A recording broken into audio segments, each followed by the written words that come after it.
پیارے بہن بھائیوں، آج کی اس ویڈیو میں ہم آپ کو بتائیں گے کہ مرنے کے بعد بچوں کا بھی حساب کتاب ہوگا یا نہیں، اور بچوں کا حساب کتاب کیسے ہوگا، کیا بچوں سے قبر کے اندر سوال و جواب کیے جائیں گے یا نہیں، اور کیا مرنے کے بعد بچوں کو ان کی قبروں میں عذاب ہوگا یا نہیں، اور اس کے ساتھ ساتھ یہ بھی بتائیں گے کہ مرنے کے بعد کافروں اور مشرکوں کے بچوں کے ساتھ کیسا سلوک کیا جاتا ہے، اور کیا کافروں اور مشرکوں کے بچوں کے ساتھ بھی ایسا ہوگا کہ وہ جنت میں نہیں جائیں گے۔ اگر کوئی معصوم بچہ کفر کر دے تو اسے کس عمر میں اعتبار کیا جائے گا۔ پیارے بہن بھائیوں، ان تمام سوالوں کے جوابات قرآن و حدیث کی روشنی میں آج کی اس ویڈیو میں آپ کو بتائیں گے، لہٰذا آپ سے گزارش ہے کہ ہماری اس ویڈیو کو اینڈ تک ضرور دیکھیے گا۔ جب بھی کوئی انسان مرتا ہے تو اس کو قبر کے اندر دفن کیا جاتا ہے، چاہے وہ بچہ ہو یا بڑا ہو۔ اس طرح جیسے ہی اس مرنے والے شخص کو دفن کیا جاتا ہے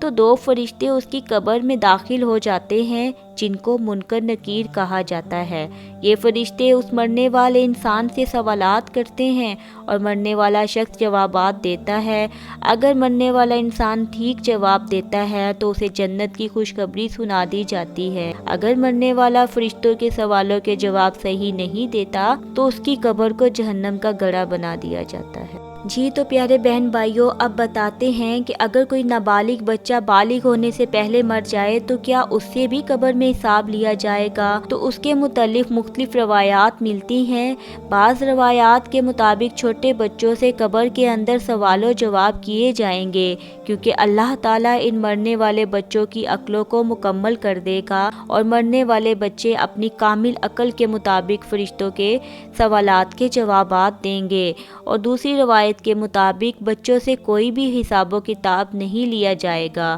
کیونکہ بچے معصوم ہوتے ہیں، لہٰذا اسی وجہ سے بچوں سے قبروں میں کوئی سوال و جواب نہیں ہوگا۔ اب بات کرتے ہیں ان بچوں کی جو کافروں یا مشرکوں کے گھر میں پیدا ہوئے اور بالغ ہونے سے پہلے مر گئے، تو کیا ایسے بچے مشرک اور کافر کہلائیں گے، اور قبر کے اندر کیسا سلوک ہوگا؟ اس کے بارے میں حضرت عبداللہ ابن عباس رسول اللہ صلی اللہ علیہ وسلم سے مشرکین اور کافروں کے بچوں کے بارے میں سوال کیا گیا تو رسول اللہ نے ارشاد فرمایا کہ اللہ تبارک و تعالی نے جب ان بچوں کو پیدا کیا تو اللہ خوب جانتا تھا کہ ان بچوں نے بڑے ہو کر کیا کرنا ہے۔ ایک اور حدیث میں آتا ہے کہ آپ صلی اللہ علیہ وسلم نے خواب دیکھا کہ آپ ایک باغ میں ہیں اور ایک لمبے قد کا آدمی اس باغ میں چل رہا ہے اور اس کے آس پاس بہت سارے بچے کھیل رہے ہیں، اور اس آدمی کا قد اتنا لمبا ہے کہ حضور پاک نے اس آدمی کو دیکھنے کے لیے اپنی گردن کو اوپر بلند کیا، گویا کہ وہ شخص آسمانوں سے باتیں کر رہا ہو۔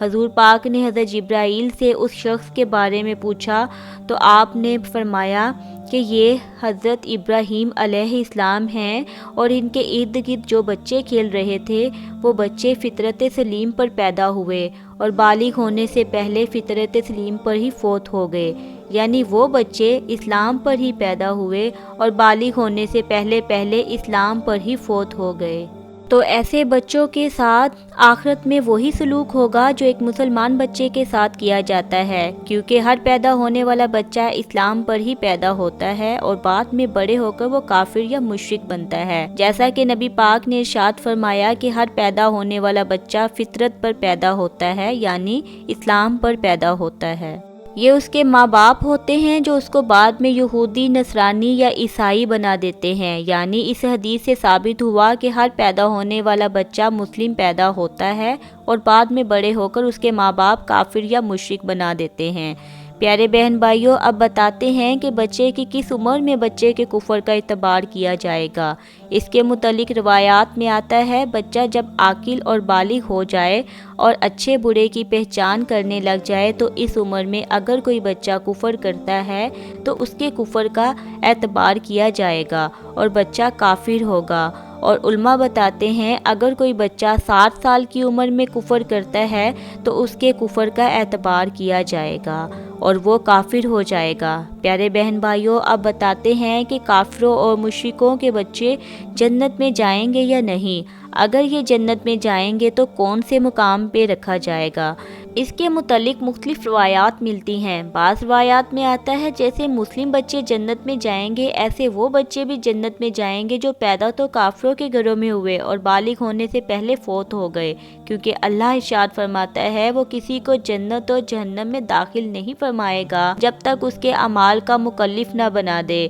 اور بچے اعمال کے مکلف نہیں ہوتے۔ اور بعض روایات میں آتا ہے کافروں اور مشرکوں کے معصوم بچے جنت میں تو داخل ہوں گے، لیکن یہ جنت میں جنتی مسلمان بچوں کے ماتحت ہوں گے اور ان کے خادمین کی ڈیوٹی سر انجام دیں گے۔ بعض علماء کرام اس مسئلے پر خاموشی اختیار کرتے ہیں، ان کا یہ کہنا ہے اللہ تعالیٰ بہتر جانتا ہے۔ ان تمام روایات میں سے سب سے صحیح روایت یہ ہے جو بچہ بالغ ہونے سے پہلے فوت ہو جاتا ہے تو اللہ تعالیٰ ان کو بغیر حساب کتاب کے جنت میں داخل کرے گا۔ بالغ ہونے سے پہلے تمام بچے جنت میں حضرت ابراہیم علیہ السلام کی کفالت میں ہوتے ہیں، پھر چاہے وہ مسلم بچے ہوں یا کافر۔ اللہ تعالیٰ سے دعا ہے اللہ تعالیٰ ہمیں نیک اعمال کرنے کی توفیق عطا فرمائے اور تمام برائیوں سے بچائے جن برائیوں کی وجہ سے پہلی قومیں تباہ ہوئی ہیں۔ آمین۔